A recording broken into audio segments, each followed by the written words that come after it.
what's up guys? Welcome back to another episode here on the G's Footage Garage. So today we're going to continue with the 1970 Chevelle. I got a bunch of cool stuff in the mail today, so we'll be able to really tie up some of these loose ends that we had going on, because as you guys saw in the previous episodes, we've been moving really fast on this car. We've been skipping a lot of little things because we didn't have like fittings and hoses and things like that, but a lot of that stuff came in today. As you guys can see here, we have the vacuum hose for the transmission. We could install that. I got a whole bunch of fittings that we needed, like the 45, some fuel fittings, some vacuum caps. Here's a 90, the bracket for the cable, oil cap, gas cap, a bunch of stuff, guys. We'll solve this issue here also, and yeah guys, we'll be able to tie up the whole cooling system since we already have the heater core installed. I even got this little guy here so we could hook up that transmission vacuum line. So we could get a lot of stuff done today, tie up a lot of loose ends, maybe even put coolant on the radiator, engine oil, differential oil. We got to do that too. We also have to do the drive shaft, guys. I have the new U-joints for this stuff, and the new I think you call this a yoke. See how this one was too long, and this is a little bit shorter, so this should work for us. I have a brain fart. What the hell you call this? This is a, what do you call this? A yoke. Yeah, a yoke. All right guys, so the first thing that we're gonna do today is actually fix this little issue that I have here. As you guys can see here, it's kinked. It looks super bad. I don't like how it looks. To solve this issue, I actually got a 45-degree fitting, which I think is going to solve for this little kink here. And I think the reason we have this issue, guys, is because this intake manifold is an air gap, so it kind of sits a little higher. So I think it throws off the whole geometry of it. But with the 45, I think we'll be able to solve for that. So let's do this first.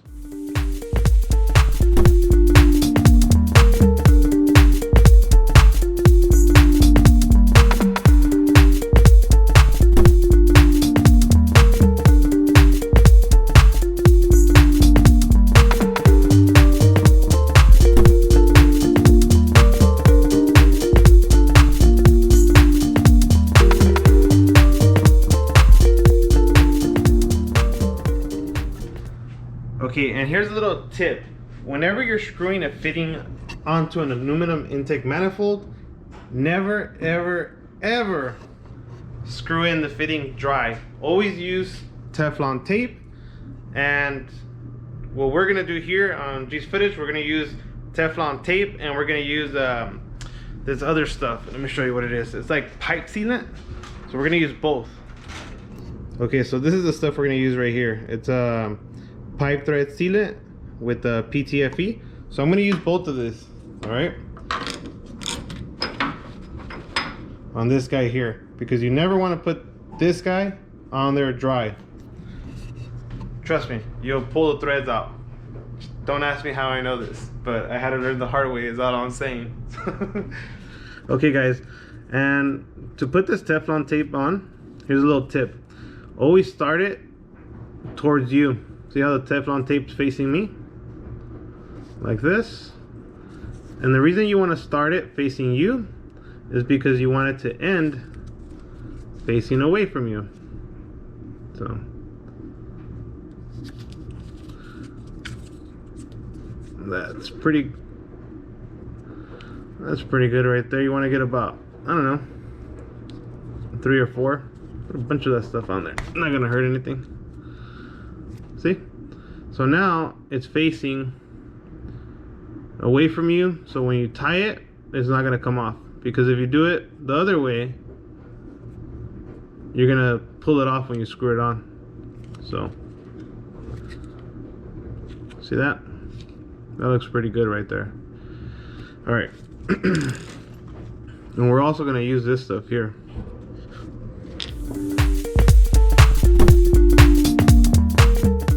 Get all up in there. All right, that should do it right there.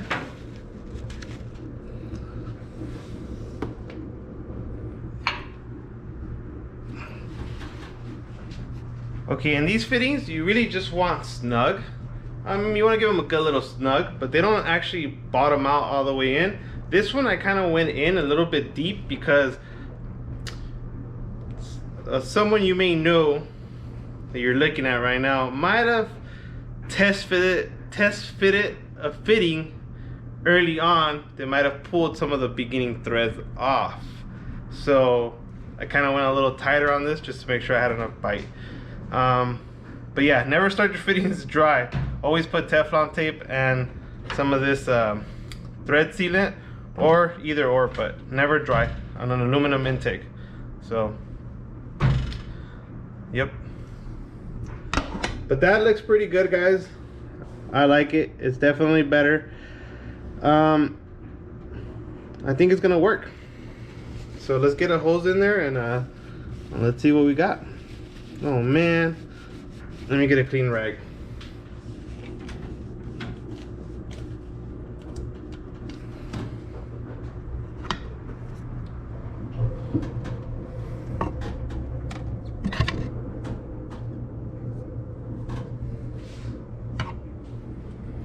Now that looks good, guys. Now that I approve of. That looks hella good, guys. I love it. That looks nice. I like it. What do you guys think? Way better than before, huh? Okay, so now we move on to installing this fitting here in a 90-degree angle. Basically, we're gonna put it here into our heater core. And I'm very happy with this one here. This one came out fantastic. So let's go ahead and put this bad boy on here.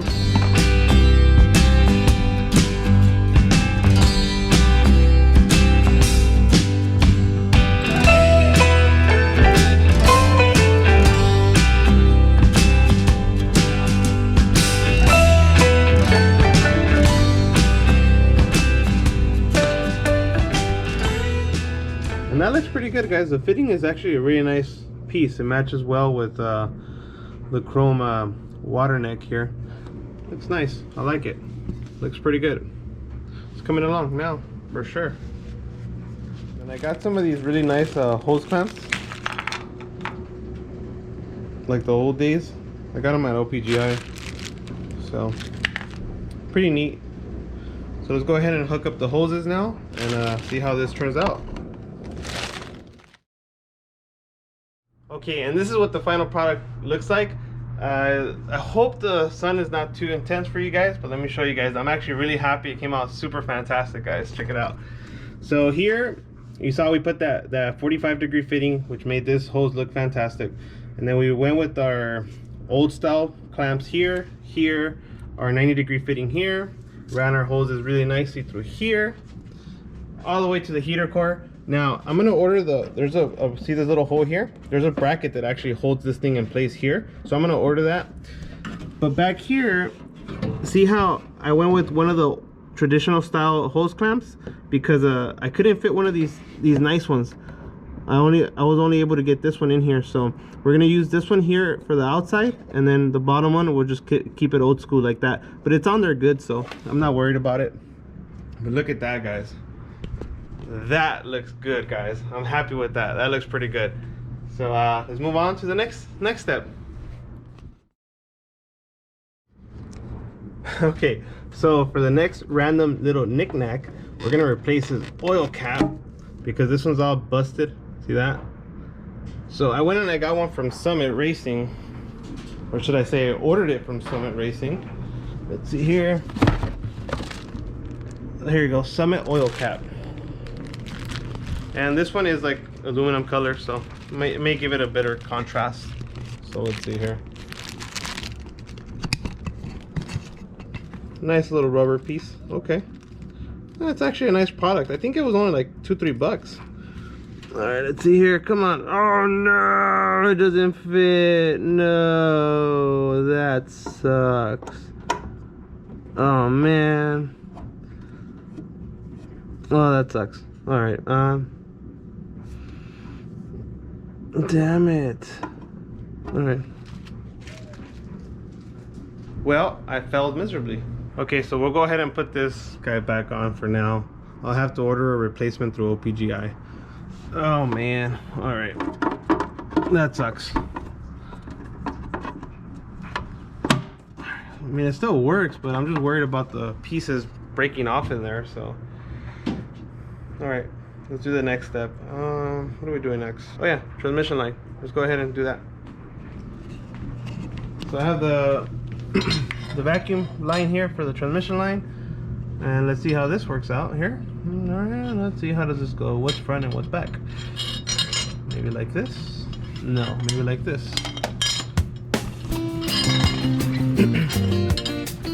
All right, let's see here.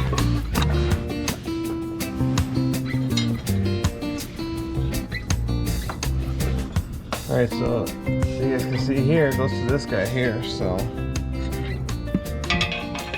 this guy just shoots up there.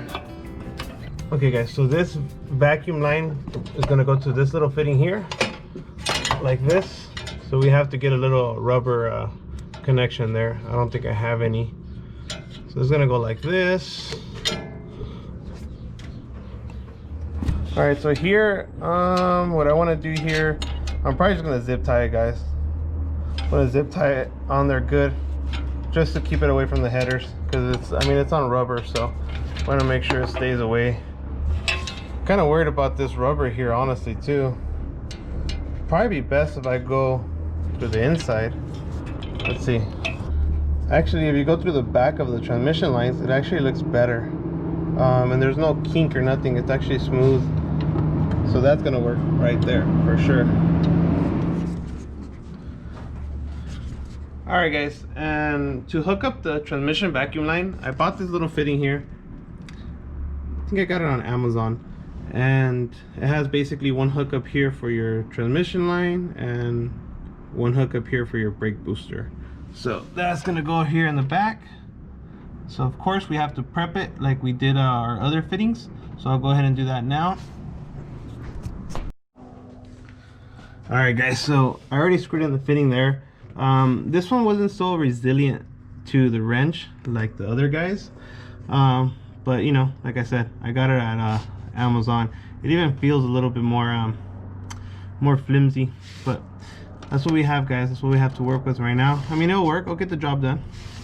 So I'm just gonna use a piece of little rubber tubing here, put this guy in here.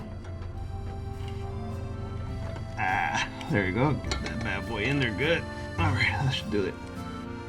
And then same thing on this guy. Trying to do this with one hand here.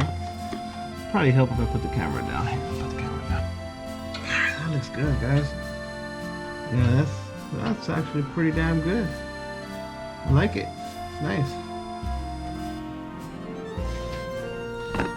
Yeah, that came out pretty good. Just that this goo goes everywhere, but that stuff's the bomb, guys. The little thread sealant, that stuff's good. All right, well that came out pretty good. Not too bad, huh? Not too bad, guys. Not too bad.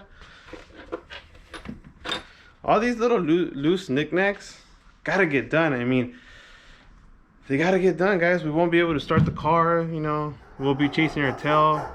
You know, forgetting things, and oh, what about this? Oh, did you hook up this or did you hook up that? So might as well just get all the little knickknacks out the way. All right, what's next, guys? We gotta put oil. We gotta do all that too. Well, let's finish putting the brake booster line. All right, so for the other side of that little fitting, the hose that goes to the brake booster, I'm just gonna use the 3/8 hose and go straight up to the brake booster. So hopefully that looks good. Let's see here. We'll put that bad boy in there. All right. I should really wire this. I think that should do the trick. I'm gonna order one of these new ones. I seen these in billet, or like chrome plated. I think that would look nice. Let me see here. That's fine. I think that's okay. A little bracket there would be nice, holding it up like this. All right, so that came out pretty good. I think it's all right. It's decent. But another thing that I got was this crankcase vent filter from K&N, and I just bought one just because I wanted to see how it would look. But if it looks good and it fits nice, we'll get another for the other side. So would you look at this, guys? Damn, some bling. All right. Oh, that looks good. I like that.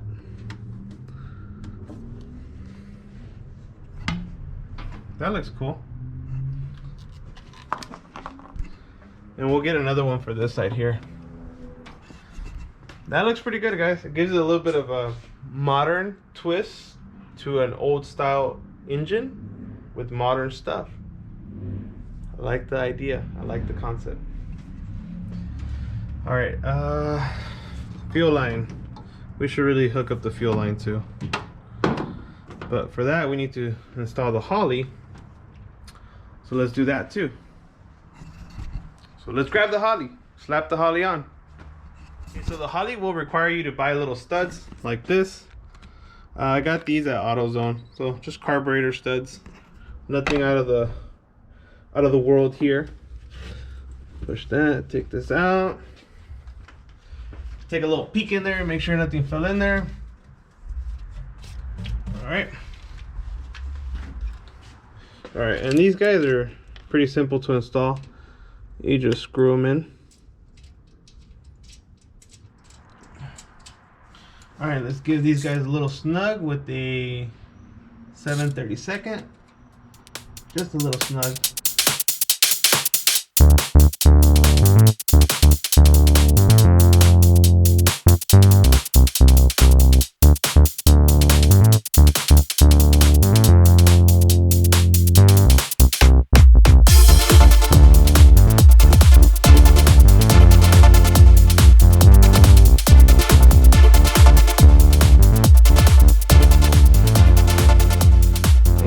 The Holley, guys. A beautiful piece of art here. I think it's bad.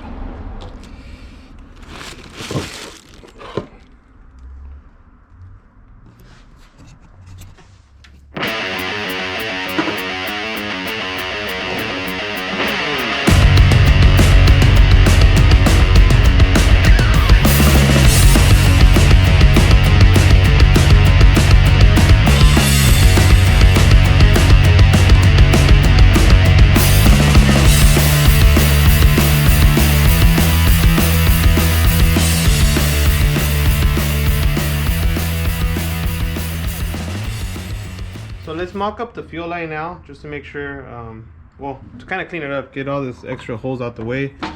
So you have to hook up the fuel line back here, and well, either this side or this side here. See how there's two? So you'll have to block off the one you're not going to use. Because if you guys remember correctly, this is a returnless system because we put the Holley Sniper EFI gas tank, which self-regulates in the gas tank. So we're going to get the desired pressure, 58 PSI, to the Sniper. So we don't have to put a return hose back because we don't need a return. So we'll have to block off one side, which we're going to block off the other side. I do have a fitting for that. Let me find it here. Here it is. This little guy here. If you guys remember, we bought this at the Long Beach Swap Meet. It was like, I think they charged me a couple of bucks for like $3. So, and basically it's just gonna go back here like this.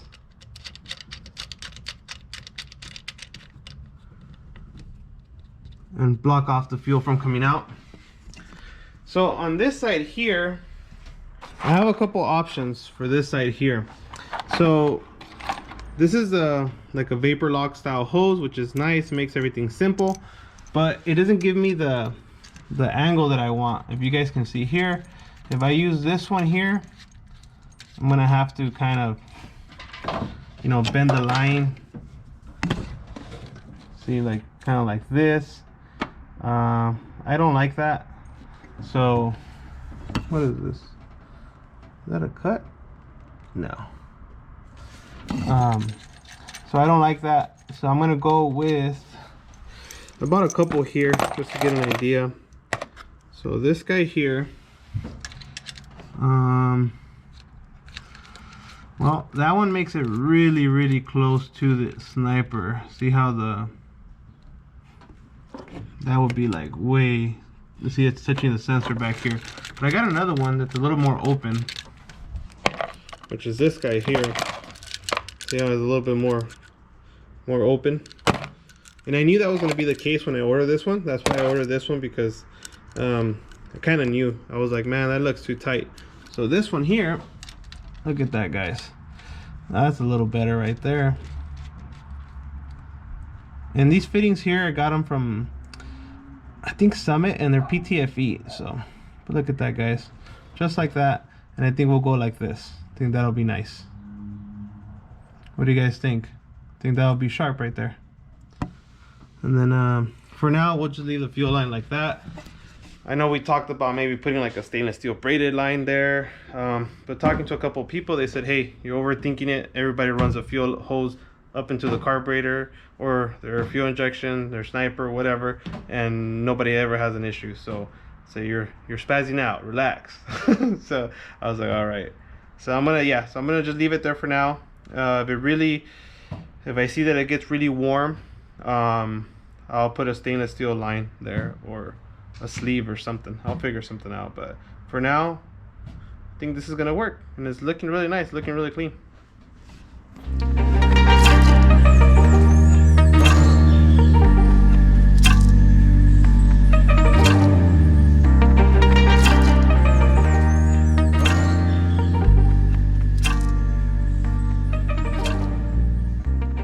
Alright guys, well, on an episode on how messed up is messed up, I messed up.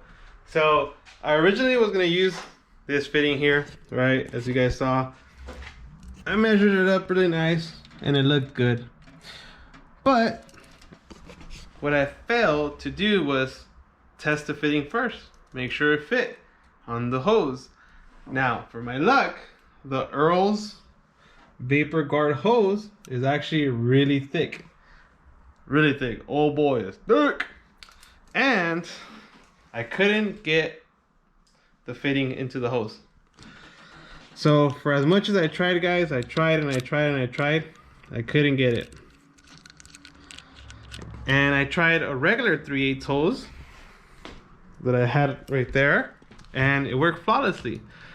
So yeah, guys, the Earl's Vapor Guard hose is thick. It's really thick. So that's why they use those push fittings, I guess. So I went and I picked one up.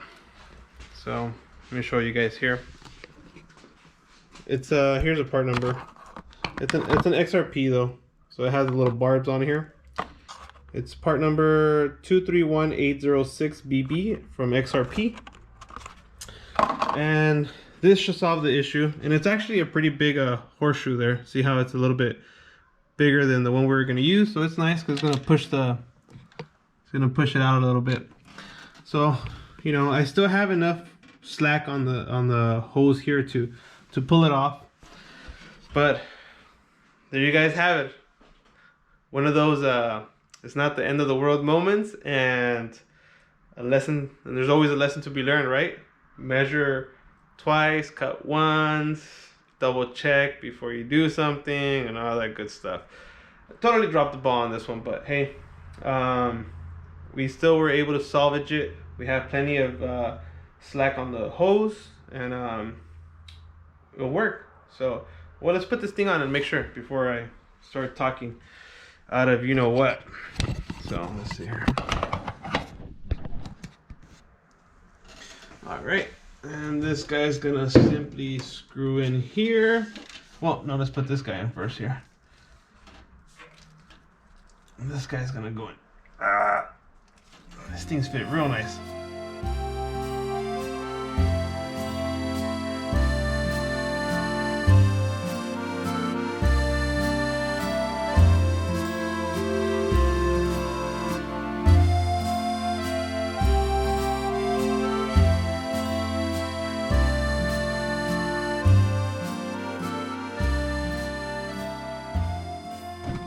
Well, there you guys have it.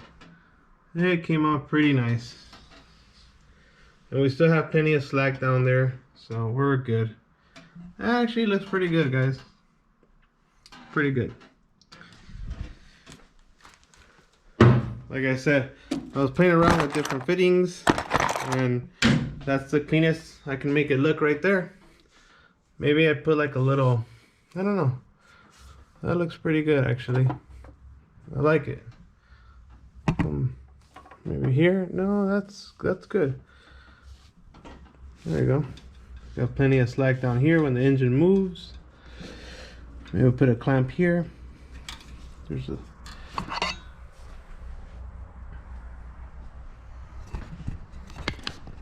So that looks good right there, guys. Looks pretty good. A little bit of hiccups along the way. Oh wait, before we go, I actually picked another one of these guys up too. Let's see how it looks.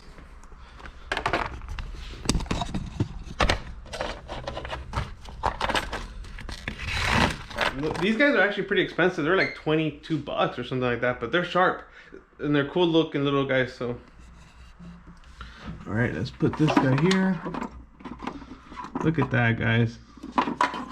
Tell me this thing's not turning around.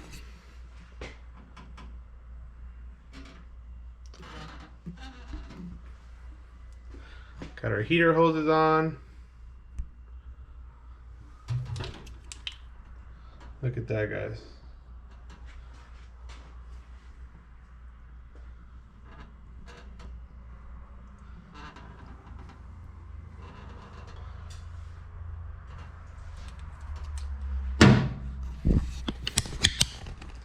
Well, little hiccups along the way, but we're getting the job done, guys, and it's looking really good.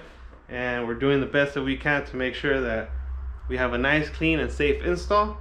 But with that being said, guys, thanks for joining me again while I hang out in the garage and wrench on the chevelle. And we'll see you guys in the next episode, because we really got to start cleaning up this wiring and wiring that holly EFI. Talk to you later, guys.